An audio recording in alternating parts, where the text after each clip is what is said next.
Hello students, आज हम business environment के 7th चैप्टर की बात कर रहे हैं जिसका नाम है economic planning in India and NITI Aayog. सबसे पहले हम बात करेंगे कि इकोनॉमिक प्लानिंग इन इंडिया क्या है। कहते हैं हमारी जो कंट्री है वो एक डेमोक्रेटिक कंट्री है और इंडिया जो है इकोनॉमिक डेवलपमेंट में उसका फर्स्ट कंट्री के रूप में इसका नाम है। Economic planning refers to that process. Economic planning एक ऐसी प्रोसेस है जिसमें सेंट्रल प्लानिंग अथॉरिटी आती है, कंट्री में जो रिसोर्सेज है उसको कैसे यूटिलाइज़ करना है, रेगुलेट कैसे करना है, प्री डिटरमाइंड ऑब्जेक्टिव है उसको स्पेसिफिक टाइम पीरियड में कैसे अचीव करना है, ये सारी चीज़ें इकोनॉमिक प्लानिंग के अंदर आती है। आफ्टर इंडिपेंडेंस, जैसे ही आज़ादी मिली, इंडिया ने फर्स्ट 5 ईयर प्लान जो है लॉन्च किया, जिसमें हमें ये पता लगेगा कि कंट्री में जितने भी रिसोर्सेज है उसका ऑप्टिमम यूटिलाइजेशन कैसे होगा और उससे हमारी इकोनॉमिक डेवलपमेंट कैसे होगी। Since the year 1951 a continuously process of economic planning has been setup.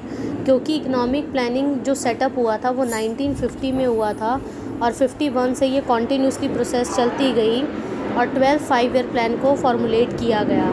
12th 5 year plan 1 अप्रैल 2012 में आया था और 31 मार्च 2017 में कंप्लीट हो गया था।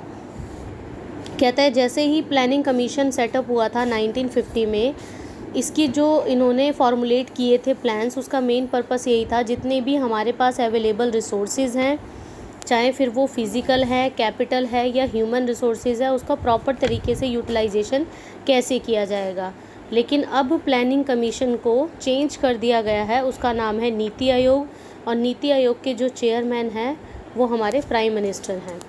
Planning commission and 5 year plan के बारे में हमें यहाँ बताया हुआ है कि after independence planning commission was set up, chairman late Pandit Jawaharlal Nehru in 1950। इन्होंने क्या किया था, इकोनॉमिक डेवलपमेंट करने के लिए कुछ प्लान्स को फॉर्मुलेट किया था और वो ये चाहते थे कि फ़िज़िकल कैपिटल, ह्यूमन रिसोर्स के जो है अवेलेबल रिसोर्सेज हो।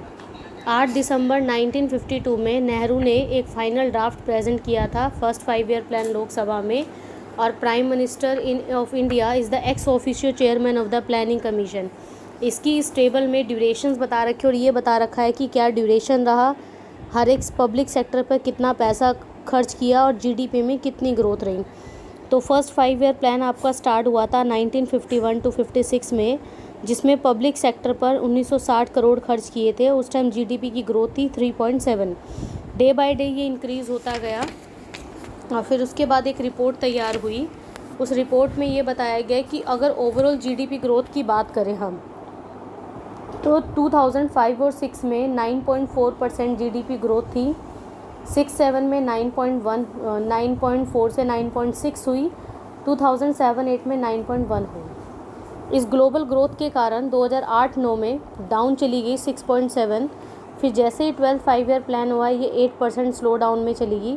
2012-13 में रिड्यूस होकर ये बिल्कुल ही 4.8 हो गई। इन 2013-14 में जीडीपी ग्रोथ 6.6% थी, 2014-15 में बढ़कर 7.2% होगी। 15-16 में इसकी जीडीपी ग्रोथ 8.1% सबसे ज़्यादा हाईएस्ट रही। 16-17 में जीडीपी ग्रोथ 7.9% हुई। जैसे ही 12th प्लान आया इसकी एवरेज ग्रोथ रेट रही जीडीपी की 6.9%।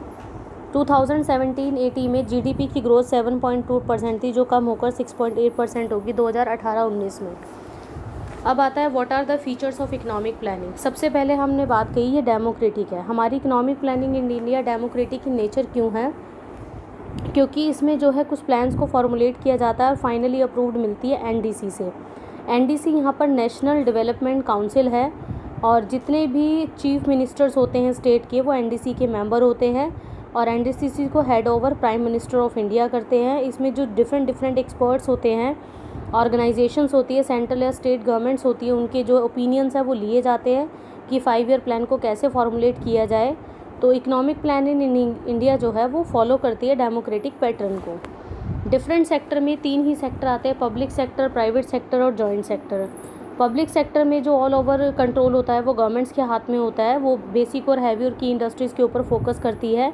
प्राइवेट सेक्टर जो है प्राइवेट एंटरप्रेन्योर के हाथ में होती है, जो कि development, agriculture, small industries producing mass consumption of goods पर करती है। कहते हैं जैसे ही फर्स्ट 5 ईयर प्लान फॉर्मुलेट किया गया था, उस टाइम जो है पब्लिक सेक्टर को ज़्यादा इम्पोर्टेंस दी गई थी in comparison to the private sector. जैसे ही सेवन्थ प्लान ऑनवर्ड्स हुआ, प्राइवेट सेक्टर जो है ज़्यादा एनहांसमेंट होने लगी, क्योंकि ये हमारे अंडर डेवलपमेंट कंट्रीज थी जिनको हमें जो है निकाल कर लेकर आना था। थर्ड आता है एग्जिस्टेंस है ये सेंट्रल प्लान और स्टेट प्लान का। कहता है इंडिया में ये को एग्जिस्टेंस प्रोवाइड होता है सेंट्रल और स्टेट प्लान का। जितने भी फर्स्ट 5 ईयर प्लान होते हैं वो सेपरेट आउटले होते हैं। सेंट्रल प्लानिंग आता है कंट्रोल ऑफ प्लानिंग कमीशन के अंडर, और स्टेट प्लान को ऑथोराइज करता है स्टेट प्लानिंग बोर्ड। फिर आता है फाइनेंशियल प्लानिंग। कहते हैं जितने भी इंडिया में इकोनॉमिक डेवलपमेंट प्लानिंग, उसमें फाइनेंशियल आउटवर्ड्स की ओर ज़्यादा ध्यान दिया जाता है on achieving the physical target of the plan. On changing priorities, कैसे इसमें प्रियोरिटीज़ फर्स्ट 5 ईयर प्लान में पहले से ही डिसाइडेड कर ली जाती है कि किस सेक्टर्स को आपने ज़्यादा डेवलप करना है, फिर चाहे वो इंडस्ट्रीज़ का है, पावर का है, एग्रीकल्चर का है। और there has been no significant change in the priority pattern of the Indian planning. In the recent years poverty alleviation schemes लाई गई है, जिसके थ्रू हमें जो एम्प्लॉयमेंट अपॉर्चुनिटीज़ है उसको एनहांस किया गया है। 6 पॉइंट आता है ये प्रोस्पेक्टिव्स भी है, ये पर्सपेक्टिव भी है। प्रोस्पेक्टिव में ये शॉर्ट टर्म भी है, लॉन्ग टर्म भी है। बिल्कुल ये short term long term plan बनाता है, क्योंकि कुछ प्लान इसमें 2 ईयर प्लान भी है, 1 ईयर प्लान भी है, कुछ 5 ईयर प्लान भी है। इसमें जो रियल स्टैंडर्ड्स है वो यही है कि किन चीज़ों को, किन टारगेट को हमने उस टाइम पीरियड में अचीव करना है। Central planning authority, economic planning में सेंट्रल प्लानिंग अथॉरिटी को गवर्नमेंट्स के द्वारा अपॉइंटमेंट मिलती है, और सेंट्रल प्लानिंग ये डिसाइड करती है कि क्या बनाना है, कैसे बनाना है, कब बनाना है, किसके द्वारा बनाया जाना है। ये सारी चीज़ें ऑथराइज करने का काम प्लानिंग कमीशन का होता है, जिसका अब रिप्लेस करके नीति आयोग रखा गया है। सेट ऑब्जेक्टिव, इकोनॉमिक प्लानिंग में कुछ ऐसे ऑब्जेक्टिव्स होते हैं जिनको सेट कर लिया जाता है। जैसे सबसे पहले हमने इंडस्ट्रीज़ को डेवलप करना है, हमें लोगों की लिविंग ऑफ स्टैंडर्ड को इम्प्रूव करना है, फुल एम्प्लॉयमेंट देनी है, इनइक्वालिटीज़ ऑफ वेल्थ को रिडक्ट करना है। ये मेन ऑब्जेक्टिव्स है, जिससे हमारे जो इनकम लेवल है, पर कैपिटा इनकम है, वो बढ़ सकती है। गवर्नमेंट कंट्रोल है, बिल्कुल इकोनॉमिक प्लानिंग जो है गवर्नमेंट की डायरेक्शंस के अंदर काम करता है, वही सेट प्लान करता है। कॉम्प्रिहेंसिव डेवलपमेंट है, क्योंकि हर एक सेक्टर की तरफ ध्यान दिया जा रहा है। डेफिनेट पीरियड ऑफ टाइम है, पता है कि ये कुछ प्लान कितने टाइम में, 7 ईयर प्लान है, 5 ईयर प्लान है, 2 ईयर प्लान है, क्या है। स्लोगन्स आए थे, कहते जैसे इकोनॉमिक प्लानिंग इन इंडिया हुआ था, उसमें मेन स्लोगन्स लिखे गए थे। Self sufficiency in food grains, growth with stability, self reliance and removal of poverty, productive employment, growth with equity, faster and inclusive growth, faster sustainable and more inclusive growth. Now the main objective of economic planning, increase in national income and per capita income. In order to increase output and national income, economic planning is aimed at development at different sector of the economy.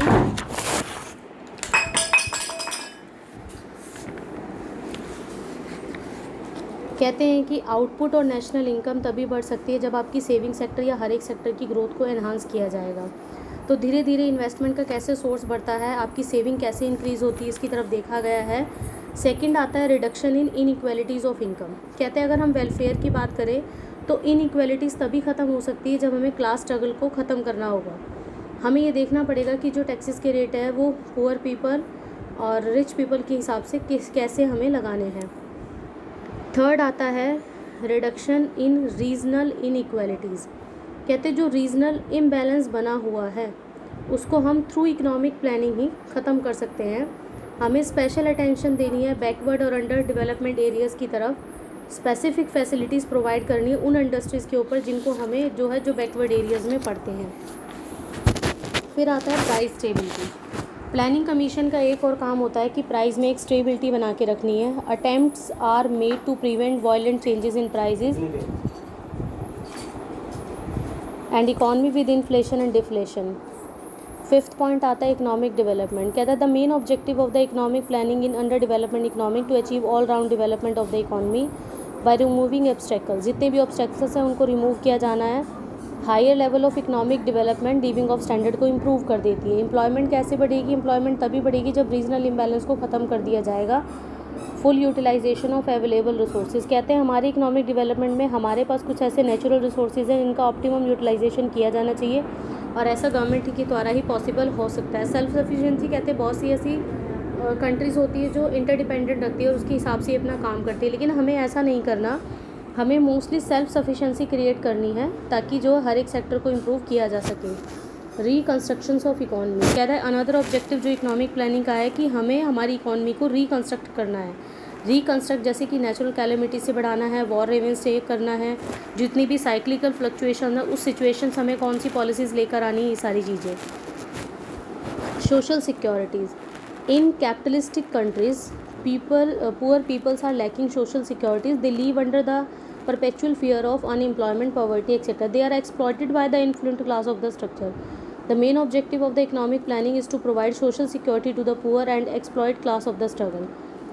Increase in capital formation, capital formation तभी हो सकती है जब saving और investment को improve किया जाएगा, क्योंकि इन्वेस्टमेंट के थ्रू ही हमारी कैपिटल फॉर्मेशन इंक्रीज़ होती है। डेवलपमेंट ऑफ इंफ्रास्ट्रक्चर कहते हैं जितने भी पब्लिक और प्राइवेट सेक्टर हुए हैं अल्टीमेटली उन्होंने काम ही इंफ्रास्ट्रक्चर के लिए किया है, और धीरे धीरे जो है power generation, oil exploration, development of roads, railway, air transport, ports को डेवलप किया गया है। Modernisation of various economic sectors, जितने भी हमारे इकोनॉमिक सेक्टर्स हैं, एग्रीकल्चर, इंडस्ट्रीज़, इन्होंने 5 ईयर प्लान को लेकर एग्जीक्यूट किया है। और agriculture programme of the Green Revolution has been launched. Similarly, for industry sector, use of modern capital-intensive technology has been emphasized in Indian economy. Elevation of poverty. In India, a large sector of population is living below. कहते हैं हमारे India में ज़्यादातर लोग poverty line से नीचे ही रहते हैं, और इकोनॉमिक प्लानिंग आने की वजह से हमारी पॉवर्टी जो है अल्टीमेटली वो रिमूव हो गई है। Thank you.